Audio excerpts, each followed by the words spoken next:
the War and Peace Report. I'm Amy Goodman. As we broadcast, protesters with the Occupy San Francisco encampment are preparing for possible eviction by police, but reports just now coming in say police may have called off their raid.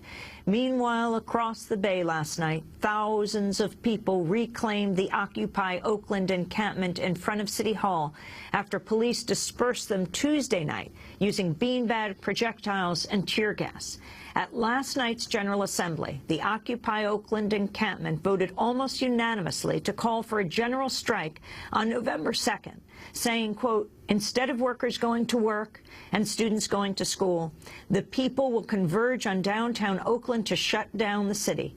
All banks and corporations should close down for the day or we will march on them," the statement said.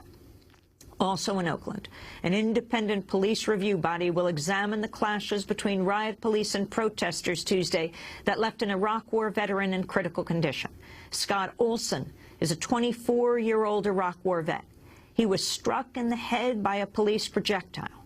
Video footage posted to YouTube shows a man identified as Scott Olson lying motionless and unresponsive in front of a police line after apparently having been hit by a tear gas canister. Several protesters gather around him, but a police officer can be seen throwing a device close to the group, which then explodes with a bright flash and loud bang, dispersing the protesters. The video then cuts to footage of protesters carrying Olson away as blood streams down his face.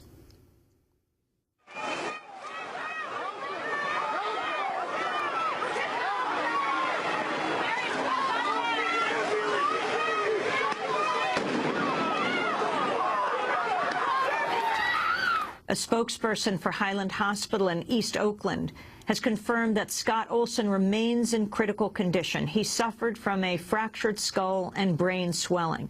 One of Olson's friends, Adele Carpenter, told Reuters, "The irony is not lost on anyone here, that this is someone who survived 2 tours in Iraq and is now seriously injured by the Oakland police force."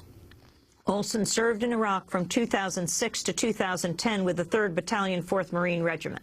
Acting Oakland Police Chief Howard Jordan told a news conference his department's investigating the injury to Olson as a Level 1 incident, the highest level for an internal police inquiry. He declined to confirm whether Olson was struck with a projectile fired by police. Well, for more on what happened to Iraq War veteran, to Marine Corporal Scott Olson, and the broader role that veterans play in the Occupy movement across the country, we're joined by 2 guests in Berkeley, California. Aaron Hind is a close friend of Scott Olson, a member of Iraq Veterans Against the War, as Scott was. He slept at Occupy San Francisco for several nights. We're also joined by Jesse Palmer, who participated in Occupy Oakland since its inception. He helped carry Scott to safety after the police projectile hit Olson in the head.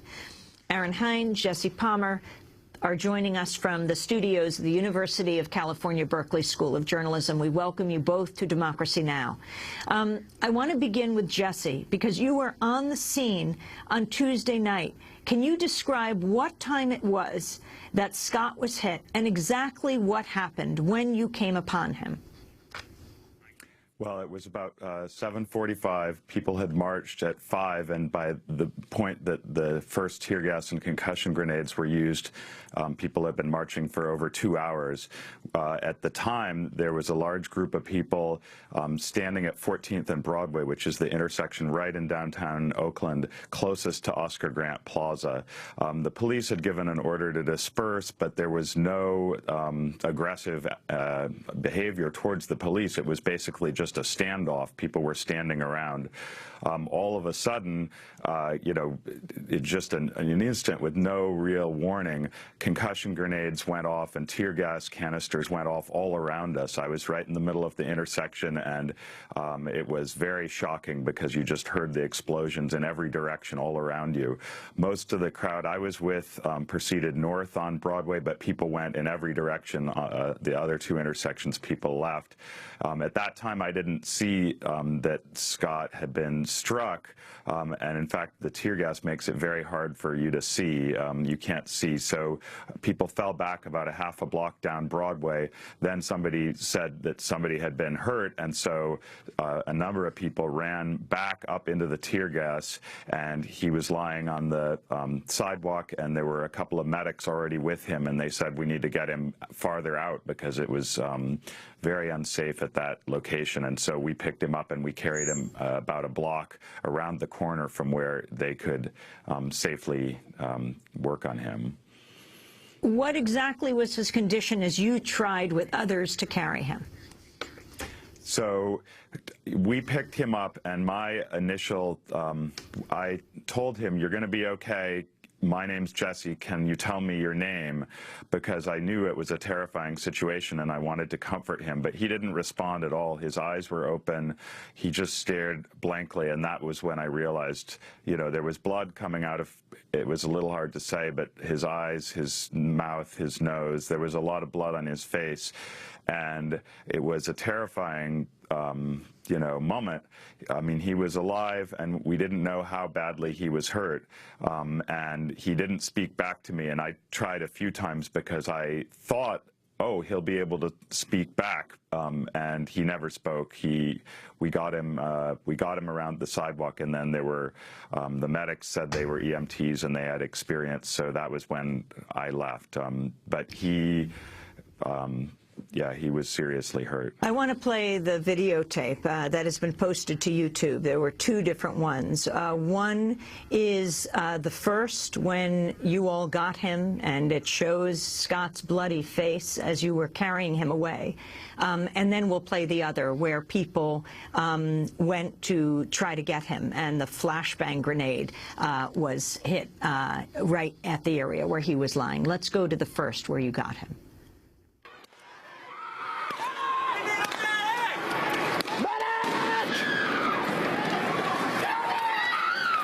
What happened? You got hit. Shot. What's your name? What's your name? What's your name? Wake up. What's your name? What's your name?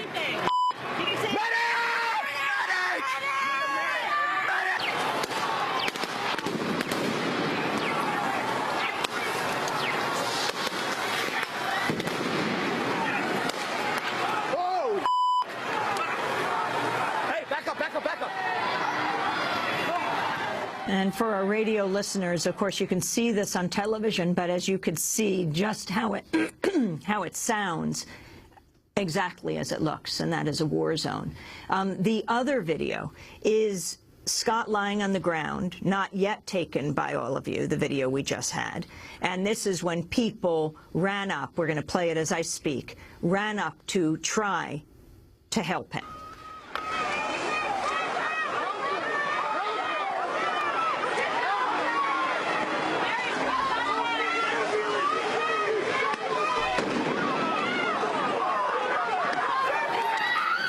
So, Jesse Palmer, what do you understand at this point was the projectile that was used that first hit Scott and this flashbang grenade when people came to try to pick him up?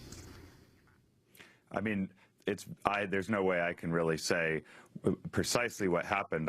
There were tear gas projectiles that were shot in and fell all around us. The flashbang grenades were thrown and they went off again all around us. And meanwhile, you can also hear on the video that they're shooting some kind of, you know, some kind of other thing. What they were calling them beanbag rounds. Some people were calling them rubber bullets, but those were ricocheting and flying through the air all at once.